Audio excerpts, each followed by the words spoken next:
already heard about Jilli, but she's a textile artist and graduate at Glasgow School of Art, and she's going to tell us about her textile practice and career. So over to Jilli.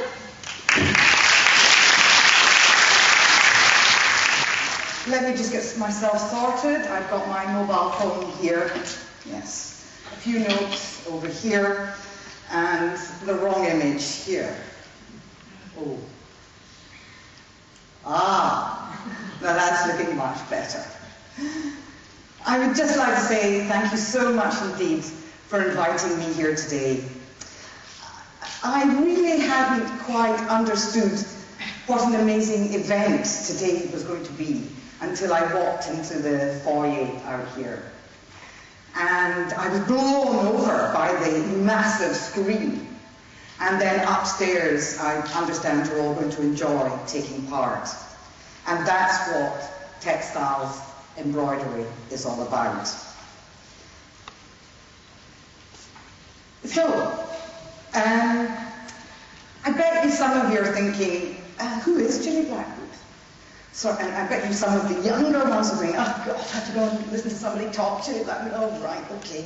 Well, now's my opportunity over the next few slides to show you what I have achieved. Now, I've only been given 40 minutes, and that's really not enough for a period of 32 years. But here goes. Yes, I was the designer responsible for the parade uniforms in 2014 for the Scottish team. I was also director of costume at the flag handover ceremony in Delhi back in 2010. That was when Scotland took the flag from Delhi. I've also created Heathrow corporate tartan, which was used as a promotional event that was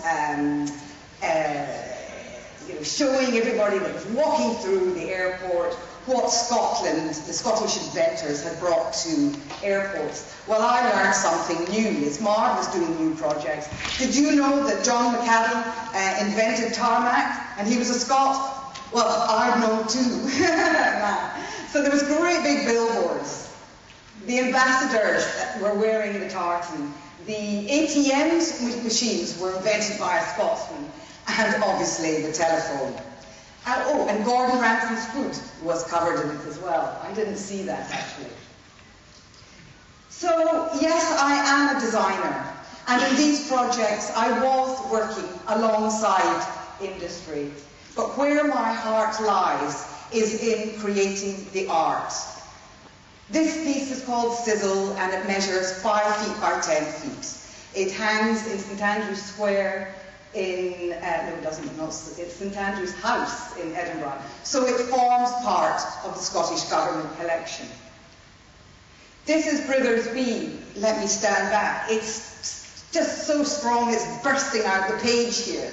There is a bit more on the left and a bit more on the right. And it hangs in the US consulate.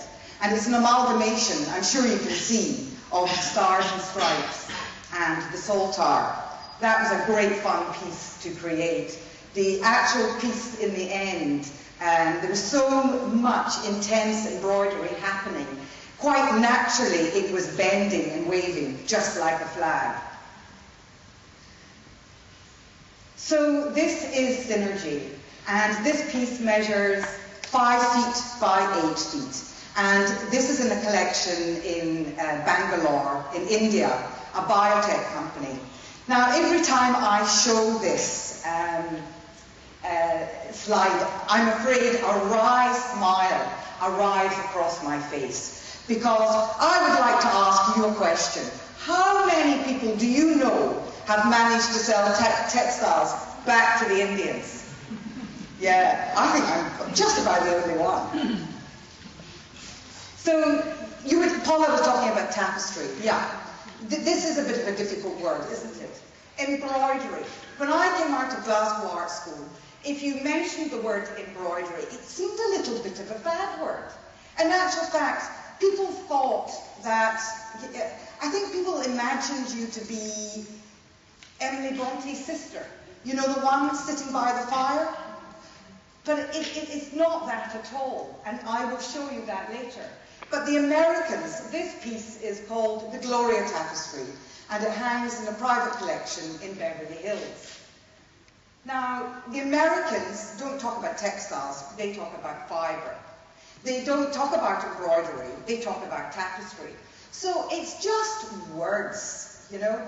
Everybody wants to pigeonhole you. What do you do? Oh, I'm a nurse. Oh, they like that very much.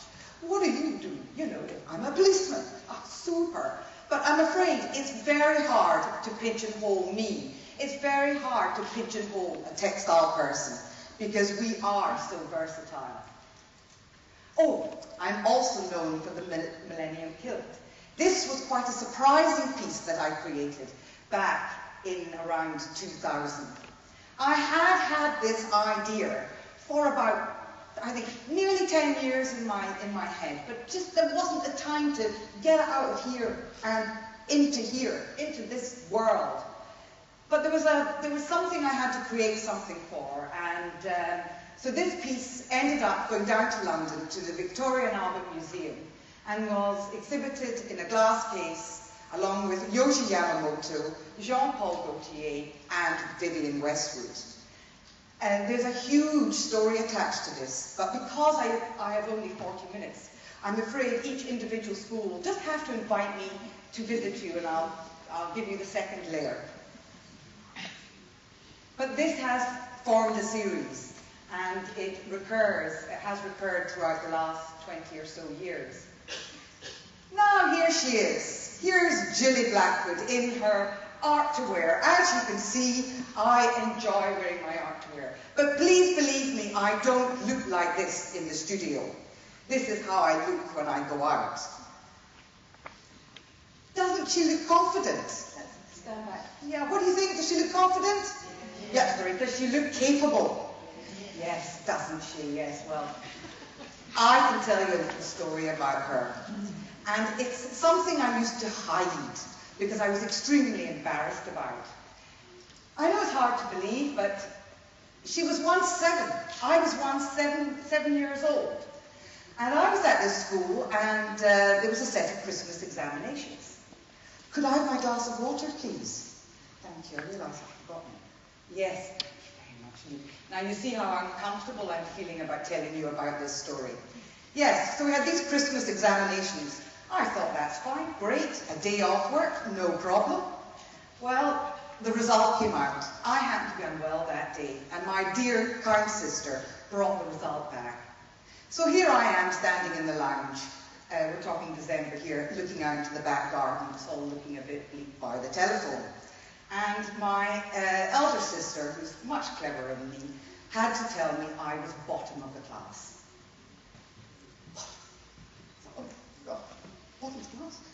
Actually, my achievement went even further than that. I was bottom of the other section as well. Wow, totally hopeless. Now, I remember standing there thinking, what am I going to do? And kind of in the silence, or actually it wasn't silent, I was crying, I began to hear a little voice that said, Jilli, that mark isn't you. You're much better than that. You're much better than that. You're really good in the playground. Yeah, social skills, yes. And you're a terrific fast runner. So I was like, yeah. Admittedly, I'm still bottom of the class, of both sections. But I was feeling better about it. And I think what I learned that day, when I look back, I think I learned the first sort of test of resilience, a very good quality to find, you know. You won't always be top of the class. You will make mistakes. But mistakes are actually the best things you can do in your life. Some people will make a mistake and they won't recover, but others will do so badly, as I did, and will recover. So there was another point I wanted to make there, but it slipped out of my head, so let's move on. I've just remembered. So, well, I did do a lot better, I really did. But what I discovered was the fact that I wasn't fantastic at mathematics, brilliant at physics, pretty awful at chemistry, dreadful at languages. This was actually a plus. There was less things I was good at, therefore it helped me to focus on where my talents lay. And do you know where they lay? In cookery and in art. My father wanted me to go into cookery. No way. This is where my heart lay. So as a fourth year student, my art teacher took me to Glasgow School of Art to see the fashion show. Grab every experience your teachers and parents offer you, you know, without dragging your feet along the ground. I can't be bothered, you know. Whether it's not up your street, you'll always get something out of it. You must join in this life. So I'm sitting there watching the art school fashion show. Dressed quite well that day too, I thought. I can remember that. And I looked at the girls and the young men walking up the catwalk, and I thought, oh, that's what I want to be one of them. Yeah, that's what I want to be. So I was very fortunate. I had my goal. I realised I wanted to go to Glasgow School of Art. So when you have a goal and have a direction, it narrows down lots of things. You know, you can't be doing everything well. So you've got your direction. So I was fortunate. I went to Glasgow School of Art. I got in, much to my parents' surprise, and possibly to myself. But anyway, I got there. I found first year very difficult indeed, because all of a sudden, having received my A-band 1 at higher, I thought I was really good. And all of a sudden, I'm in this pool of people who are even, well, I think I was back at being at the bottom of the class. But fortunately, I had hand-picked my department. I went to see degree shows prior to making decisions. And the Glasgow School of Art Embroidered and Woven Textile Department was creating amazing things. They were training you in fine art embroidery. So, hey, that's where my wall hangings come in. They were also training you in embroidery and weave in fashion and interior fabrics design.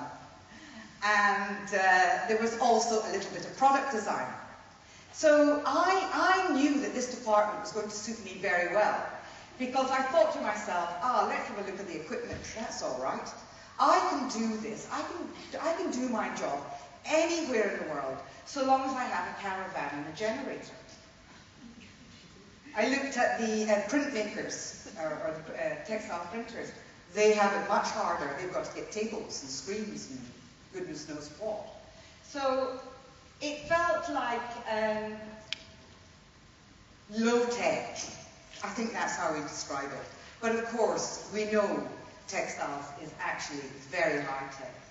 So I graduated with a large body of textile designs in embroidery and weaving, fabric blends, waistcoats and top hats. Little did I know that was a really good move to make, because the media love a hat. So I managed to mop up quite a lot of the media that was going around in 1986. Another lesson learned. Media likes hats. I needed that. So in 1998, after about, let's say, a period of, my sons are rubbish, it's about 14 years, or no, 12 years. I began to think, yes, I've enjoyed working with couture designers, interior designers. I've enjoyed exhibiting my work, both here in the UK in exhibitions and abroad. But I really feel I want to be taken seriously as an artist. You know, I am a serious artist. And people just aren't taking me seriously. So one day the light bulb switched on in my head, and I thought, oh yes, I know where I'm going to go. The next market I'm going to look at is the corporate market. So I can't emphasize this enough. Do keep a little black book. It doesn't have to be in your phone, better paper and pencil, because keep it handy, because that is where you will return to look up contacts, looking for help. I need to project myself forward. Where do I go? So I phoned this architecture firm, and they said, oh, we're building BT headquarters. The site visit is in a couple of days' time. We'll put you on the list. Super. So I arrived at BT in Edinburgh, British Telecom headquarters, and it's, you know, a bit of a shell of a building. There's a lot of us there, at least 30 of us, and they said, oh, Jilli, and such and such and such and such, this is your wall. So I'm at that. Oh my goodness, looking at the wall, help. To give you an idea, the wall is over 2 floors. There's a glass stair running through it. So we're probably talking 3/4 of that wall, actually. So I'm looking at my fellow artists, and I see them rapidly taking notes. I thought, better take some notes. Right, okay. Look at what is going to prove very difficult. I haven't got a clue how I'm going to do it. It was just off the scale. I was jumping from, you know, sizes like this to a size like that. Now that was just too much for me to, you know, to take. There was just no way I could have managed. In fact, I'd probably still be creating it today. So fortunately for me, they turned round and they gave me a different commission. They asked me to create for the conference room. So here is tartanets, 90 centimetres by, 300 centimetres. So when you get one under your belt, people begin to believe you can do it. Actually, I think I began to believe I could do it. You know, and that's another thing. You know, yes, we're all afraid. We live in fear. You know, to be quite honest with you, my day felt very successful, even before this event started, because I managed to arrive in the University of Western Scotland car park. Anyway, so to get back to this is in the West of Scotland Cancer Care Centre in Glasgow. And I've got so much I want to push in today. And I wish I could spend longer in this. So this is 6 feet by 8 feet. It's called Rhythm. I'm just going to take you in a little bit closer to let you see the hours of work that's involved in this. So my techniques are embroidering and unembroidering. I find it very hard to tell you how I do this. People say, how do you do it? And I just have to say, well, I don't know. These things just sort of evolve. But from this side angle, you're beginning to see the texture. I'm all about the colour and the texture. I'm all about trying to create emotion and change the feelings of another person while they're viewing my work. But another thing I find very interesting, what I actually want to know about other artists is, how do you actually do it? You know, how do you actually do it? So I thought, well, that's maybe what I should be showing you today. So it all starts in the dye area for me. You know, I think that's the Scottish colourist in me. You would have thought there was enough yarn, coloured yarn and fabrics out there, just in the right hue to suit me. But for some reason, I need to actually imbue the colour into the natural resource. Because this is where the relationship begins, or perhaps I should say the struggle. So here we have the beginnings of the Gloria tapestry that I showed you earlier. Beginnings are always hard. Then here I am, it's on the table. Then it's underneath the sewing machine. Then it's on my lap. You see how close these pieces are becoming. It is a bit like having another child. And then here I am standing up on the table, heaving this piece as it goes on. It gets heavier. This is a really bad slide, so sorry. You have to half shut your eyes to bring it into focus. Can you see? But the reason why I want to show you this is, you know, I'm trying to show you the physicality, you know, of this work that we do, that embroiderers do. It's not, as I said before, sitting with your circle and just doing this. It's fully encompassing. I actually describe it a bit more like, you know, weightlifting. rather than something that's sedentary. So I spoke about the work being a struggle. Now, this piece is a very good example of it. This piece started off life about this size. It was a design. And it was in the drawer and I could feel it. It was a bit like an itch I wanted to scratch. It was in my head. I thought, that's something I want to realise. I want to take it from that size to that size, which I did. Now, please note the hanging system. The colour, I actually know where the problem began. I didn't get the colour right at the dye stage. I knew it when I was doing it. I knew it, but I didn't listen to my heart. I thought it'll be all right in the end. It'll be fine. It'll be fine. But there was something just not working. So one day I decided I'll just cut it up the middle. That'll sort it out. Now that takes great courage, let me tell you, because of the hours of work that's gone in, which could be destroyed in a second. But fortunately for me, technology has saved me again. I took a quick snap. I printed out my photocopy. I took the scissors and I cut the photocopy. And this is what happened.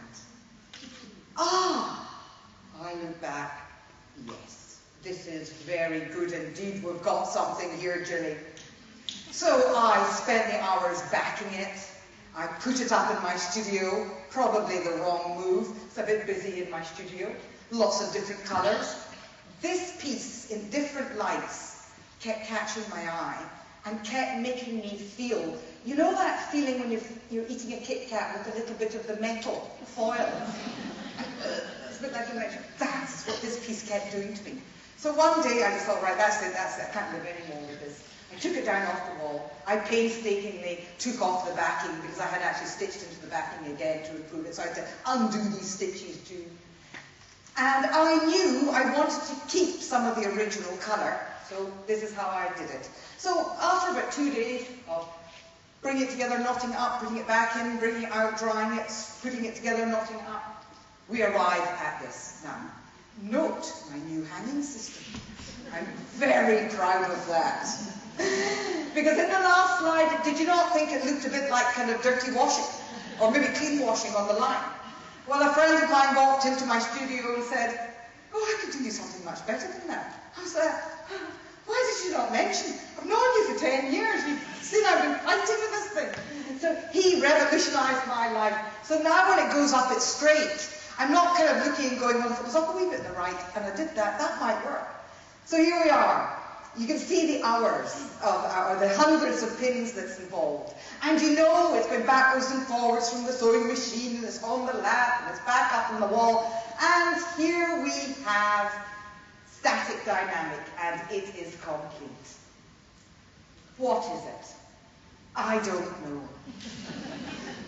It's about energy. That's what I can tell you. It has been sewn into the very depth of this fabric. I was in LA in 2016. I was teaching out there. And I visited the Broad Museum, and I was taken to I learned this name, Frank Gehry's Museum. That's it, I remember, terrific. The Walt Disney Concert Hall, and of course it's all these kind of corners and things. I took a few snaps. I don't live through my phone. I live through things coming in. You know, I'm looking in this world all the time. I am letting it filter down. And then one day I just have to get it out. But I have to say, I do think LA had a bit of an impact on this. So in 2009, an email came in one day. Now you've got to remember, this is after the crash. You guys won't remember the crash. Or perhaps you're learning it in history nowadays. It was a bit difficult for me, you know. I was at that time I had a great 10-year run of doing public art commissions. I was earning a nice living. People were taking me seriously. Boy, oh boy, overnight, the 2 public art commissions I had on the deck just completely disappeared. Woof! Like that. Well, what am I going to do? I had a few little things here and there, thank goodness for them. And, but I did realise I wasn't just the only one affected by this. So there was comfort in that. 2009, it was a bit of a dark day, November to be exact, and this email pops in, and I'm reading it. Would I like to be considered as the director of costume for the Flag Hangover ceremony in Delhi? Would I like to be director? I like the sound of that. That's probably what impressed me the most. Once again, you know, I've never been a director of costume before, but I did believe I could do it. So here they are in Delhi. I was asked to dress 350 Scots men and women. It all began with an embroidered design, a red tartan. Because of development back at the beginning of the century, 2000, 2001, I received a development grant from the Scottish Arts Council to take my embroidered and woven fabrics through the digital printing process. Glasgow Art School had their first printing machine. Fabulous. So I knew I could create something completely different for them. Talking about the designers in London, and fortunately they got it. So here we are, miles of the stuff. I was so impressed. Of course I didn't do this all by myself. Here are my very own Paisley Mill girls. Their organisational skills were absolutely tremendous. These things at the back that are all hanging on hangers are tiny tendrils, or strips of whatever you want to put, fabric, strips of fabric, let's call them. And they were being put through the men's tops. Now, if I had been organising this, it would have looked like a huge bundle of tumbleweed in the corner. And it just, you've got to give the right person the job. You know, organisational stuff like this is maybe not my forte. But boy, oh boy, they were incredible. The way they worked together, the way they laughed together.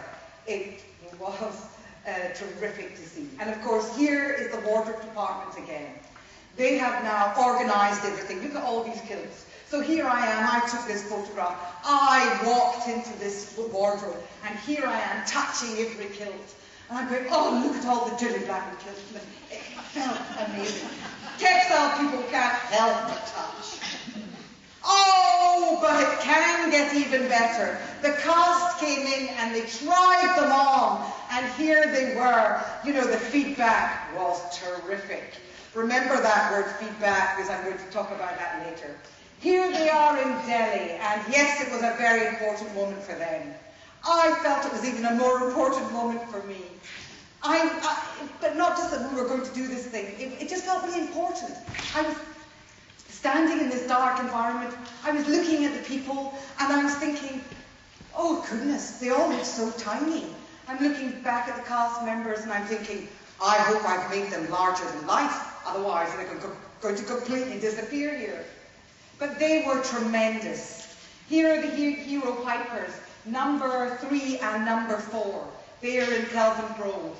And what I did was, I brought, you know, I did a fusion of India and Scotland in this presentation, from the heat of the red tartan down to the little mirrors on the hero pipers' kilts. Feedback. That's the point of this slide, okay? I'm afraid I need to take a drink of water for this bit. So this is 2014. Does anybody remember? Oh yeah, that's fantastic. I'm really pleased about that. Now I could actually I could do an hour just on this one subject. So I'm going to try and précis this down into something really, really, really tiny. So it was delivered to the public at the beginning of July. I had had a very busy weekend handing them out to all the people. Admittedly, I didn't do it personally and individually, but I was around. I came back on Sunday night, I felt quite tired. I think I felt quite good. The Scottish team liked them. Yeah, it was good. Just before I was going to bed, I thought I'll just check my emails. So excited. There's lots of website inquiries, so I think, I'll just draw on the seat for this. Get comfortable. Well, I began to open them. And did they not get progressively worse as they went down? It turned out I was an embarrassment. Well, fortunately, I'd been there before at the age of 7. Woke up the next morning. I know this is a little bit of an exaggeration, but I do enjoy exaggerating. The world's really I was at my door. Well, okay, it was that Scottish television radio programme was on. I was like, the phone's ringing at this time of the morning. What's up? And I listened. Fortunately, I had an answering machine working then. And I'm like, oh, right, okay. Next thing, John Beattie was on, and I'm kind of looking at the time, and I'm going, it's maybe a bit early to phone anyone. Yeah. And I looked online again. Oh, God, it's not looking good at all. I thought, we've got a bit of a problem here. And I remembered, now, I'm not on my own here. This was a committee decision. This is the original. This is the drawing. These are the fabrics. It was chosen. Admittedly, I was quite heavily behind it. Let me get this straight. I'm trying to trace this down. So I pick up the phone and I phone my contact and I say, hi. I see we've got a bit of a reaction. BBC, this, STV News, they've all been on. They want me to comment. Is there anybody there to help me today? No, we're really busy. Right. You'll need to handle this one by yourself, Jilli. Okay, thank you. But all right, well that makes it easier. The only person I need to save in this situation is myself. If there's somebody else that's trying to deliver me stuff, I'll make a rubbish job of it. So here I am, sitting on the couch, and I'm thinking, right, what we're going to do here. Now that's another really important thing to remember. When a situation happens, before you react, you've got a gap. Now that is actually where you're in control, you know. That's your special time and space. So I sat in the gap, and I thought to myself, well, there's 2 ways I can play this. You know, I can either go back to bed and hide under the sheets, which sounded quite attractive to me at that point, or I can turn around and face it. I thought, oh gosh, you know, I never know what's going to fall out of my mouth. But I did think, the little voice again that always comes forward within me. You've all got a voice. You haven't maybe quite met your voice yet. You've got to listen really hard because Mr. and Mrs. Negative, Mr. or Master, I don't know what kind of whatever, the negative side of you shouts much louder. And the positive one is much quieter, more polite actually. So it said to me, Jilli, if you don't stand up and say something here, how are you going to feel about yourself a year down the line, 2 years down the line? And I'm yeah, you're absolutely right for that. So that's it, picked up the phone. Yes, I'll speak to John Beattie. And it just snowballed on from there. John Beattie, Scotland 2014 were in that day, Scottish News were in that day. By the end of the day, things seemed to be changing just a bit. And then the next day, I hear BBC Breakfast were on, trying to get me down to Salford. I had already agreed I would do BBC News 24. So I went in and I did this live thing. And the minute I came out of that one, this felt as though it had been going on for 2 weeks, but it actually had only been a day and a half. And I came out of that interview and I just knew inside myself, that's your last word, Jilli. So there we had BBC Breakfast on. Hello, are you going to make it down to... no, I've said my last word. So what you've got to do is, in this life, it's all about timing. It's all about timing, and it's all about, you know, you're going to make mistakes, sure, but actually, sometimes you will get it right. Oh, there's lots of other images. So look how well it was, I am working in industry. Can you believe that? I'm usually a one-man band. But I love industry. When I go into a mill, I get most excited. Here's the blue tartan, blue fabric of the shirts and the dresses being printed. People couldn't see that it's actually our water, our crystal clear water. But this is my favourite shot of all. And after the event, forget, so many people wrote to me afterwards and said, and some people came up to me in the streets and said, I didn't really like it when I saw it at first, but I got it when I saw it on the night. The whole thing was, you know, I wasn't setting them up to do a spotted deer stalking. You know, their job was to come out and blow everybody else, every other country, out of the water. This was our turn to be iconicized and to be remembered forevermore. Now, here's my Instagram page. Now, I've really got to take a photograph of you all.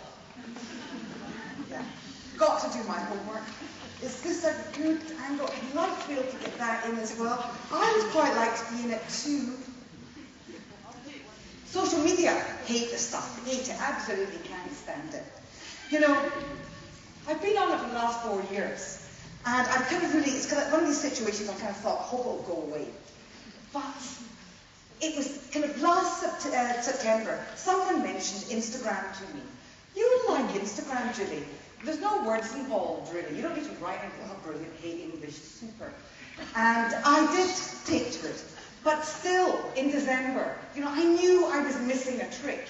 You know what Scots men and women are like? We're like something for nothing. And this is PR for yourself for nothing. So here I am, December, I came up with a light bulb idea. Doesn't matter what I'm doing, I need to find the way in. And my way into social media was the alternative Advent calendar, which I created last December. It nearly killed me to create it, trying to think up something good every day. But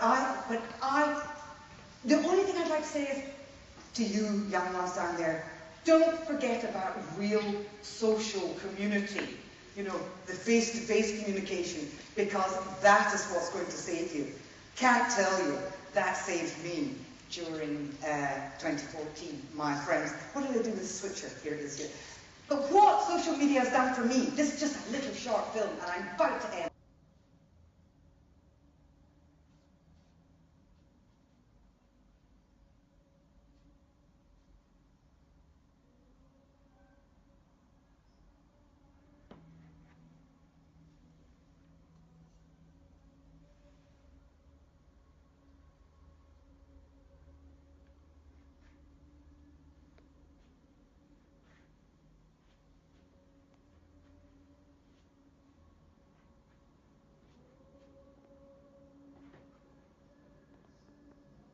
What this social media has done for me is, it's made me realise I can communicate with the rest of the world, if I want, if they want.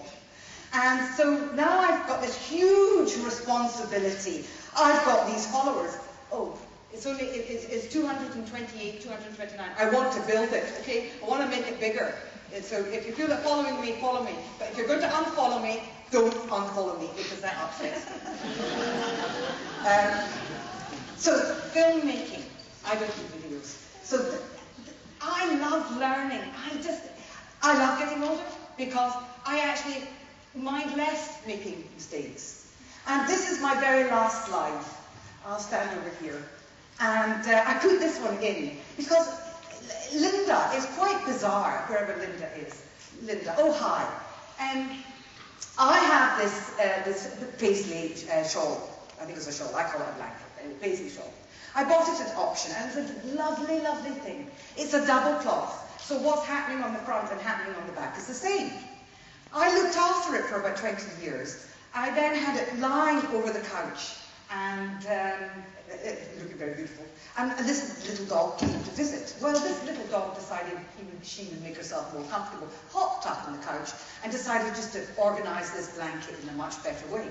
Well, she organised it so well that this is how it ended up. So it's been hanging around in the back of my bed. I just folded it over, just keeping it safe. I've always thought, what can I do? How can I save this? And it was probably around about May, before Linda came, approached me about today. And I thought, isn't that bizarre? You know, I've just decided to save this paisley shawl. And paisley's come into my life. So it has moved on from this. I thought I'd have it finished for you all here today, and I was going to go at that.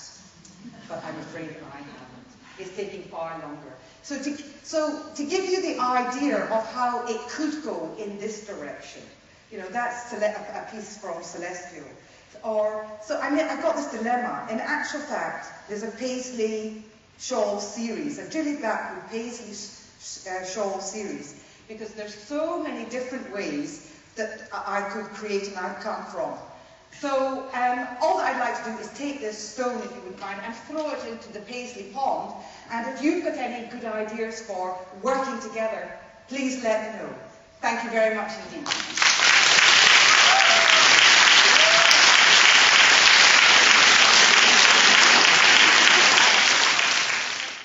I'm Jilli Blackwood, and I'm a UWS Inspiring Woman.